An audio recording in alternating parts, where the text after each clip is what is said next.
নমস্কার বন্ধুরা, দেখেন বেলা 12টা বাজতেছে, তাও আকাশে পুরা মেঘ আর ঝিরঝির ঝিরঝির করে কুয়াশা, বৃষ্টির মতো কুয়াশা পড়তেছে। একদম এই যে ঠান্ডা, একদম বাইরে এইরকম অবস্থা। আর এই এখন ছানে যাব, আগুন জ্বালায় রেখে ছানে যাচ্ছি। আগুন এসে তাপবো, যাই আগে ছানে যাব। এখন স্নান করে এসে আগুনটা তাপবো, তাই জন্য এখন এই আগুনটা জ্বালায় রেখে গেলাম যে আগুন হয়ে থাকবে। স্নান করে আসলে তো পুরা ঠান্ডা লাগবে আর রক্ত জমে যাবে। তারপরে একটু গরম করে তারপরে পূজার কাজের মধ্যে লাগবো। এই আগুন জ্বালায় যাব, স্নান করে আসলাম। এই স্নান করে একটু আগুন টাগুন টাইপে টাইপে এই যে ঠাকুর ঘরে ঢুকতেছি। সব আমার কর্তা তো গুছায় গাছায় রাখছে। তা এই যে আমি এখন এই যে সব ফল টল বানাবো, আর ঘরটাও সাজাবো, ঘট বসাবো। প্রত্যেক মঙ্গলবারে আমার ঘট বসে। তাই এই যে এখন পূজার সব সাজাচ্ছি গুছাচ্ছি, এখন এগুলা বসাবো। এই যে বসানো হয়ে গেছে ঘর, পূজাটাও দিতেছি। পূজা টুজা দিয়ে আবার আমাকে রান্নাও আছে।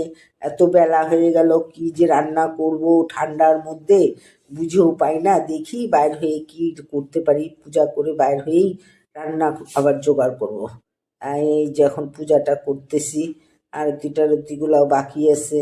তাও আজকে একটু একটু শর্টকাট মানে তাড়াহুড়া করে পূজাটা করলাম ঠান্ডার মধ্যে।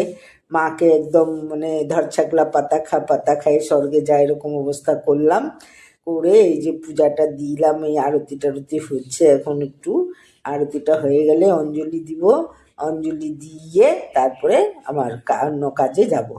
আমি এখন ধূপকাঠি ধরাইনি, ধূপকাঠির আজকে ধুনাও ধরাই নেই। ঠান্ডার চোটে আজকে কি করবে, আমার কর্তা ওটা জোগাড় করে দেয়, তা আজকে করে দেয় নাই। আর এখন কোথায় ধুনা কোথায় গুছাইতে গেলে মুশকিল, এই জন্য ধূপকাঠি দিয়ে কাজ চালাই নিলাম আজকে।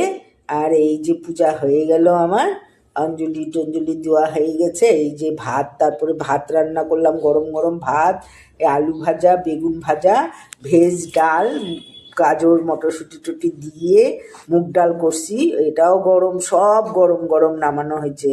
আর এই এখন খাইতে দিব, 2:30 মানে বাজিয়েছে, তারপরে এখন খাইতে দিলাম।